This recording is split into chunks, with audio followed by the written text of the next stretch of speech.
تو وہاں ان کے ساتھ کیا معاملہ ہوگا. یعنی دنیا میں تو عذاب آ گیا منکرین پر، اس میں خاص طور پر جو لوگ زیر بحث ہیں وہ منافق ہیں.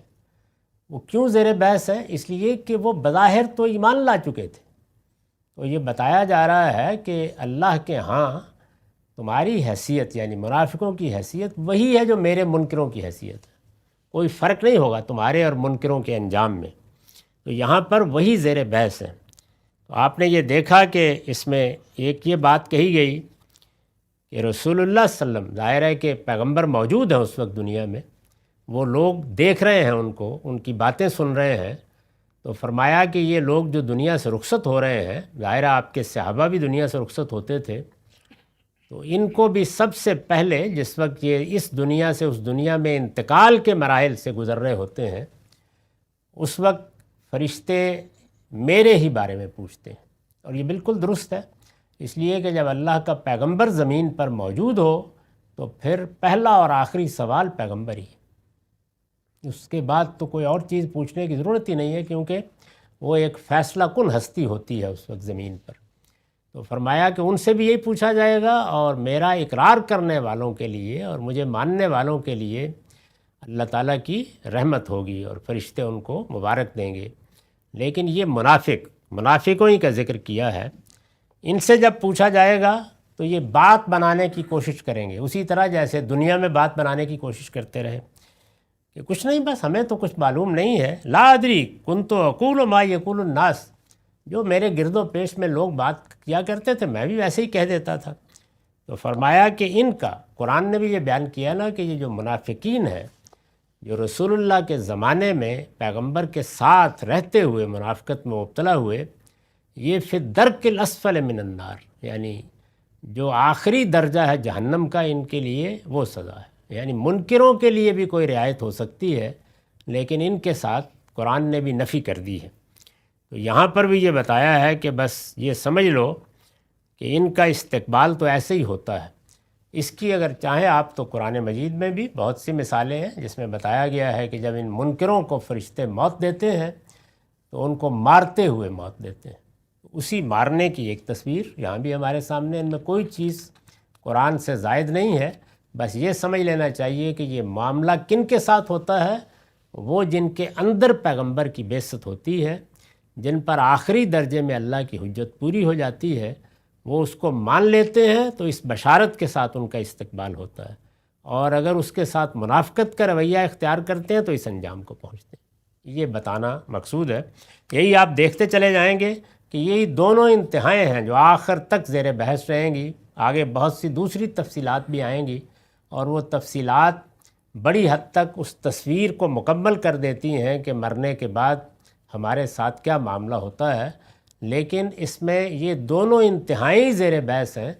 باقی جہاں تک تعلق ہے ہما شما کا، میں بار بار عرض کر رہا ہوں، اس کو قرآن نے بہت خوبصورت الفاظ دیے ہیں کہ خلطوا عملا صالحا و آخر سیئا، یعنی ان کے ہاں نیکی بھی ہے اور برائی بھی ہے. علم میں بھی نیکی اور برائی ہوتی ہے، جو عقائد کی نیکی اور برائی بن جاتی ہے، اور عمل میں بھی.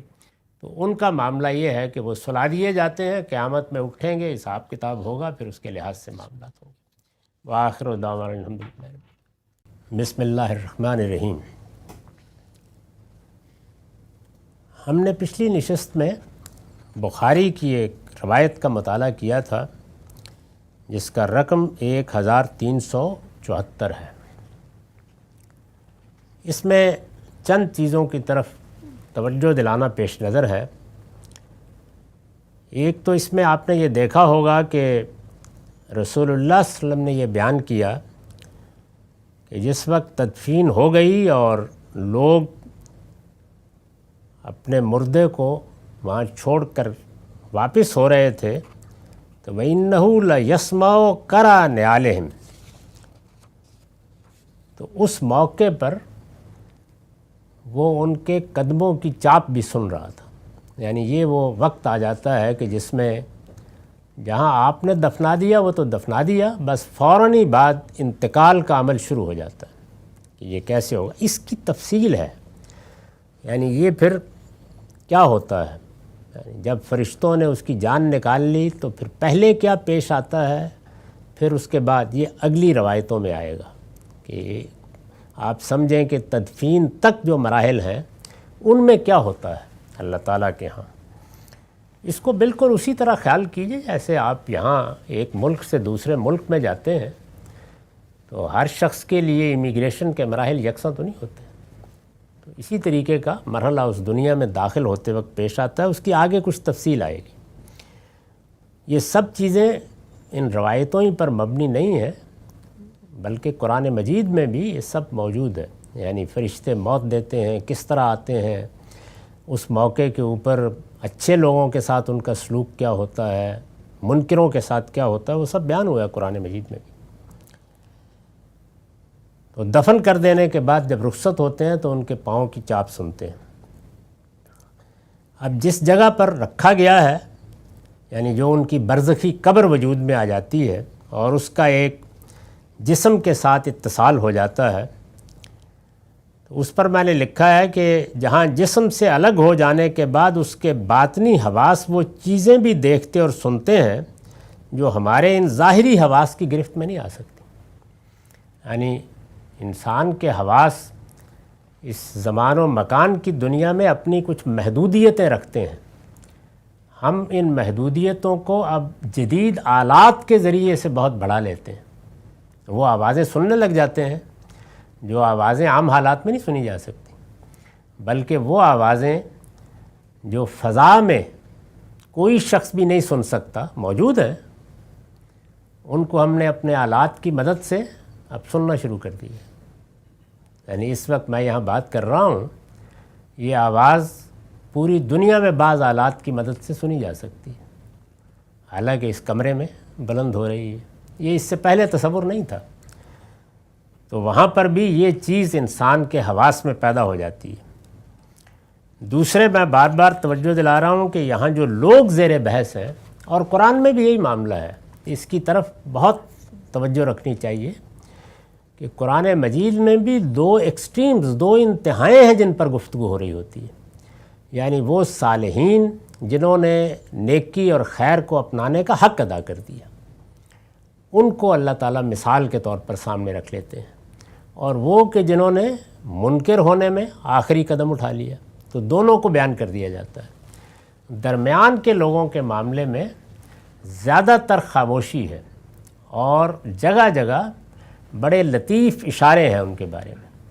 مثال کے طور پر دیکھیے نا کہ جہاں سورہ نساء میں بڑے بڑے گناہوں کے بارے میں بیان کیا ہے، تو وہاں یہ کہا ہے کہ وہ لوگ یعملون السوء بجہالہ، جو کسی بڑی برائی کا ارتکاب کر بیٹھتے ہیں اور جذبات میں آ گئے، کسی جبلت کا غلبہ ہو گیا اور اس میں گناہ کر دیا، ثم یتوبون من قریب، فوراً لوٹ آتے ہیں، یعنی جیسے ہی اس صورتحال سے نکلتے ہیں تو اپنے پروردگار کی طرف رجوع کر لیتے ہیں، معافی مانگتے ہیں، ان کو احساس ہوتا ہے کہ بہک گئے تھے ہم۔ تو فرمایا کہ میں نے لازم کر رکھا ہے کہ معاف کر دوں گا، یعنی اس میں پھر کوئی مواخذہ نہیں، میں معاف کر دیتا ہوں۔ اس کے بعد فرمایا ہے کہ وہ لوگ کہ جو موت کا انتظار کرتے ہیں، یعنی گناہ کرتے چلے جاتے ہیں، اور عین جب فرشتہ سامنے نظر آتا ہے تو کہتے ہیں کہ انی تبت الآن، اب میں نے توبہ کر لی۔ اور میں نے لازم کر رکھا ہے کہ اس طرح کے لوگوں کو میں دھتکار دیتا ہوں، ان کے لیے کوئی جگہ نہیں ہے معافی کی۔ اب ظاہر ہے کہ درمیان میں ہو گیا نا، بہت سے لوگ ہیں کہ جنہوں نے یہ انتظار تو نہیں کیا، وہاں خاموشی اختیار کر لی، ان کے ساتھ کیا معاملہ ہوگا۔ اسی طرح بہت سی جگہیں ہیں، تو وہاں کیا ہوگا معاملہ، وہ ذہن میں رکھنا چاہیے کہ قرآن مجید سے بالکل سمجھ میں آ جاتا ہے یہ کہ ان کے معاملے کو قیامت کی میزان پر مؤخر کیا جائے گا، یعنی چونکہ وہ ایک ایسے مقام پر کھڑے ہیں کہ نہ اس انتہا پر ہیں نہ اس انتہا پر ہیں، جیسے ہمہ شمہ ہیں، غلطیاں بھی ہوتی ہیں، کوتاہیاں بھی ہوتی ہیں، ان کے معاملے میں اللہ تعالیٰ کا طریقہ یہ ہے کہ نہیں، پھر ان پر قیامت میں حجت پوری ہوگی، اعضاء ادھر ادھر کے احوال، فرشتے، پیغمبر سب گواہی دیں گے، اور پھر مقدمہ ثابت ہوگا سب معاملات کے بعد، تو فیصلہ کیا جائے گا کہ ان کے لیے جنت ہے یا جہنم ہے، اور جہنم ہے تو کس درجے میں ہے، جنت ہے تو کس درجے میں۔ ان کے فیصلے کی نوعیت وہ ہے۔ تو یہاں جو لوگ زیر بحث ہیں ان روایتوں میں، وہ رسالت مآب صلی اللہ علیہ وسلم کے زمانے میں آپ پر ایمان لانے والے ہیں، جن کو ہم صحابہ کہتے ہیں، اور آپ کا انکار کرنے والے ہیں۔ ان کے بارے میں بتایا جا رہا ہے کہ ان کے ساتھ کیا ہوگا۔ تو اس میں ان لوگوں کو بیان کیا گیا ہے۔ میں نے لکھا ہے کہ اس سے واضح ہے کہ یہ انہی لوگوں کا معاملہ ہے جن پر رسول اللہ صلی اللہ علیہ وسلم نے براہ راست اللہ کی حجت پوری کی تھی، اور وہ آپ کو پہچانتے تھے۔ چنانچہ ان کے معاملے میں سوال ہی ایک ہوگا کہ پیغمبر تمہارے درمیان مبعوث ہوئے، بتاؤ کیا کہتے ہو ان کے بارے میں۔ اور وہ لوگ جو رسول اللہ کے زمانے میں خواہ تو سیدھے منکر ہوئے یا منافقت میں تھے، ان کے بارے میں یہاں ایک بات کہی گئی ہے روایت میں، اور وہ یہ کہ جب پوچھا جائے گا اس منافق سے یہ تم کیا کرتے رہے، اس نے کہا کہ میں نے لوگوں کو دیکھا تھا، کوئی کچھ کہتا تھا، کوئی کچھ کہتا تھا، بس میں بھی وہی کہہ دیتا تھا۔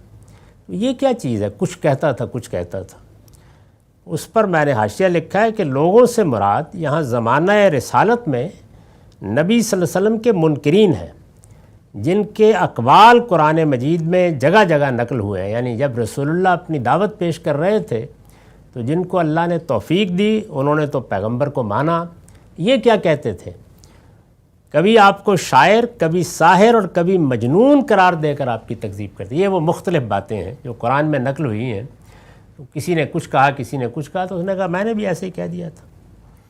اور پھر آخر میں یہ ہے کہ فرشتے یہ کہیں گے کہ تم نے ظلم کیا، نہ سمجھنے کی کوشش کی، نہ پیروی کے لیے تیار ہوئے۔ یہ دونوں چیزیں بڑی اہم ہیں۔ جیسے قرآن نے دوسری جگہ سورہ ملک میں کہا ہے نا کہ یا آدمی سن کر کسی چیز کی حقیقت سے واقف ہو جاتا ہے یا اپنی عقل سے کام لیتا ہے۔ لو کننا نسمع اور ناقل، کہ اگر ہم نے بات توجہ سے سنی ہوتی اور عقل سے کام لیا ہوتا تو آج اس حال کو نہ پہنچتے۔ اس پر بھی میں نے وضاحت کی ہے کہ یعنی نہ اس دعوت کو سمجھنے کی کوشش کی جو رسول اللہ صلی اللہ علیہ وسلم کی طرف سے تمہارے سامنے پیش کی گئی، اور نہ سچے اہل ایمان کے طریقے پر آپ کی پیروی کے لیے تیار ہوئے۔ یعنی آدمی اچھی مثال دیکھ کے یا بات سن کے بعض اوقات ایک صحیح رویہ اختیار کر لیتا ہے، اللہ کے یہاں قابل قبول ہے، اور عقل سے کام لے کر جان کر سمجھ کر کسی چیز کو اختیار کرے تو کیا کہنے۔ وآخر دعوانا الحمدللہ۔